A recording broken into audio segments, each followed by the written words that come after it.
नमस्कार, मैं सुष्मिता मिश्रा। आप देख रहे हैं 4 PM news network. Uttar Pradesh की राजधानी लखनऊ में अपनी गंगा जमनी तहजीब और ऐतिहासिक धरोहरों के लिए जाना जाता है। यह शहर शिया समुदाय का एक महत्वपूर्ण केंद्र भी है, जहां हर साल मुहर्रम की तैयारियों के लिए बड़े आयोजन होते हैं। वहीं रविवार 22 जून 2025 की आधी रात लखनऊ के दारगाह हजरत अब्बास में करीब 2000 लोगों ने इजराइल के खिलाफ जोरदार प्रदर्शन किया। इस प्रदर्शन में शिया समुदाय के लोगों ने इजराइल और उसके प्रधानमंत्री बेंजामिन नेतन्याहू के खिलाफ नारे लगाए, साथ ही ईरान के समर्थन में आवाज बुलंद की। यह प्रदर्शन all India centre board of अजादारी इजलास 2025 के तहत हुआ, जिसमें 80 संगठनों के प्रतिनिधियों ने हिस्सा लिया। इस आयोजन में मुहर्रम की तैयारियों के साथ ईरान इजराइल युद्ध पर भी चर्चा हुई। दोस्तों, 22 जून 2025 की आधी रात लखनऊ के दारगाह हजरत अब्बास में शिया समुदाय के करीब 2000 लोग एकत्र हुए।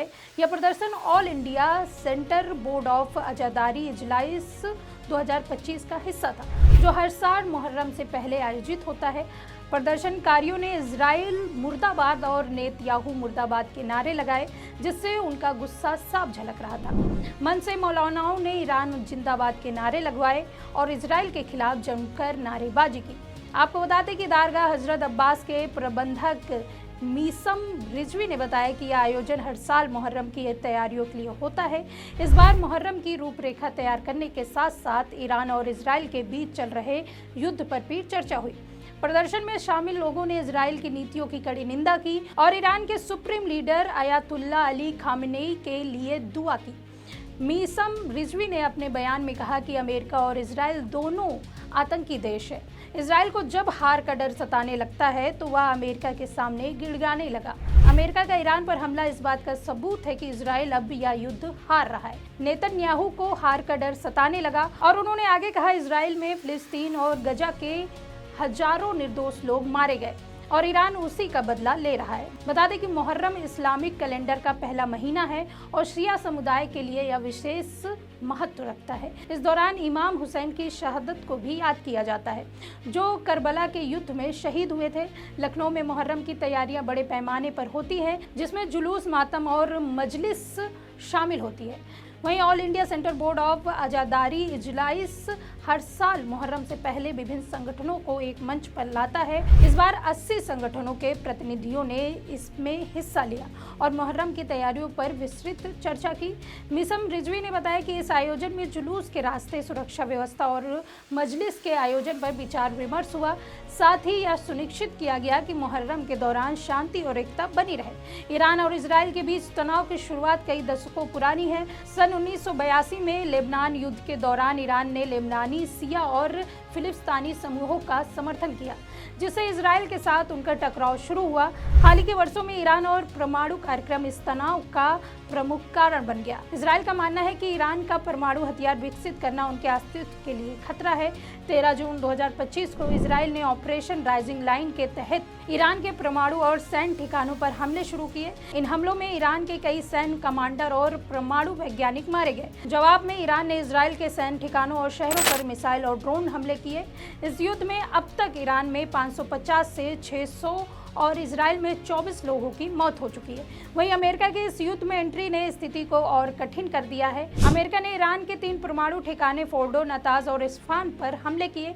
ईरान ने इसे अपनी संप्रभुता पर हमला बताया और जवाबी कार्रवाई की धमकी दी। वहीं लखनऊ में हुआ यह प्रदर्शन सिर्फ एक स्थानीय घटना नहीं है, बल्कि यह वैश्विक स्तर पर ईरान इजराइल युद्ध के प्रति शिया समुदाय की भावनाओं को दर्शाता है। शिया समुदाय के लिए ईरान एक धार्मिक और सांस्कृतिक केंद्र है और खामेनेई को वे अपने धार्मिक नेता के रूप में देखते हैं। 20 जून 2025 को लखनऊ में जुम्मे की नमाज के बाद इजराइल के खिलाफ प्रदर्शन हुआ था। इस प्रदर्शन में शिया समुदाय गुरु मौलाना कल्वे जवाद ने भारत सरकार से ईरान का समर्थन करने की अपील की थी और उन्होंने कहा था कि हमारा हिंदुस्तान अत्याचारियों का साथ दे रहा है, जिसके कारण हमें शर्मिंदगी हो रही है। लखनऊ के प्रदर्शन में भी यही भावनाएं देखने को मिली। प्रदर्शनकारियों ने इजराइल के झंडे जलाए और नेतन्याहू को कातिल कहा। साथ ही अमेरिका के राष्ट्रपति डोनाल्ड ट्रंप की तस्वीर भी जलाई गई, क्योंकि प्रदर्शनकारियों का मानना था कि अमेरिका इजराइल का समर्थन करके इस युद्ध को बढ़ावा दे रहा है।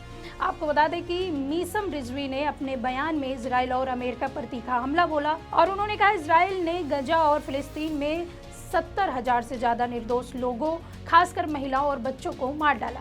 ईरान उसी खून का बदला ले रहा है। इजराइल चाहता है कि ईरान उनका गुलाम बन जाए, लेकिन ईरान झुकने को तैयार नहीं है और उन्होंने यह भी आरोप लगाया कि इजराइल अब युद्ध हार रहा है और इसलिए उसने अमेरिका की मदद मांगी। रिजवी ने कहा कि नेतन्याहू के बस की बात नहीं है कि वे अकेले ईरान का मुकाबला कर सके। अमेरिका का हमला इस बात का सबूत है कि इजराइल अब कमजोर पड़ रहा है। वहीं रिजवी ने ईरान के सुप्रीम लीडर अयातुल्ला खेमनई की तारीफ की और कहा कि वे शिया समुदाय के लिए एक प्रेरणा है और उन्होंने प्रदर्शनकारियों से अपील की वे शांति बनाए रखें और मुहर्रम की तैयारियों में कोई कमी न आने दें। शिया समुदाय का यह गुस्सा इजराइल की नीतियों, खासकर गजा और फिलिस्तीन में की गई कार्रवाई के खिलाफ है। पिछले साल इजराइल ने गजा पर कई हमले किए जिसमें हजारों लोग मारे गए। शिया समुदाय का मानना है कि ईरान इन हमलों का जवाब दे रहा है और क्षेत्र में इजराइल के प्रभाव को कम करने की कोशिश कर रहा है। बता दें कि लखनऊ में शिया समुदाय का यह प्रदर्शन उनकी एकता और धार्मिक भावनाओं को दर्शाता है।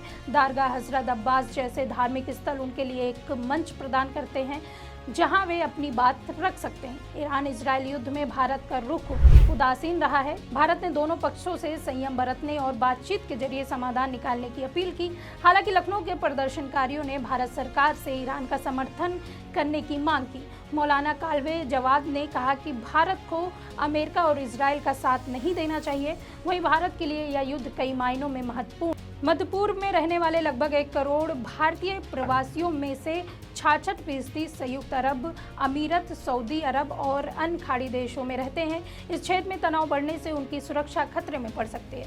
वहीं लखनऊ में 22 जून 2025 की रात हुए प्रदर्शन शिया समुदाय की भावनाओं और उनकी धार्मिक एकता का प्रतीक था। यह प्रदर्शन न केवल इजराइल के खिलाफ उनके गुस्से को दर्शाता है, बल्कि मुहर्रम की तैयारियों में उनकी सक्रियता को भी दिखाता है। ईरान इजराइल युद्ध ने इस आयोजन को एक वैश्विक संदर्भ दिया, जिसमें शिया समुदाय ने ईरान के समर्थन में अपनी आवाज बुलंद की। मीसम रिजवी और अन्य नेताओं ने इस प्रदर्शन को शांतिपूर्ण रखने की कोशिश की, साथ ही अपनी बात को प्रभावी ढंग से दुनिया के सामने रखा। यह घटना लखनऊ की सांस्कृतिक और धार्मिक विविधता को भी दर्शाता है, जहां लोग अपनी भावनाओं को व्यक्त करने के लिए एकजुट होते हैं। वहीं आने वाले दिनों में मुहर्रम के आयोजन और ईरान इजराइल युद्ध की स्थिति पर सभी की नजरें रहेगी। लखनऊ का यह प्रदर्शन एक बार फिर साबित करता है कि यह शहर न केवल इतिहास और संस्कृति का केंद्र है, बल्कि सामाजिक और धार्मिक मुद्दों पर भी सक्रिय भूमिका निभाता है। इस खबर में फिलहाल इतना ही। ऐसी तमाम राजनीतिक खबरों के लिए बने रहिए 4PM न्यूज़ नेटवर्क में। मैं सुष्मिता, नमस्कार।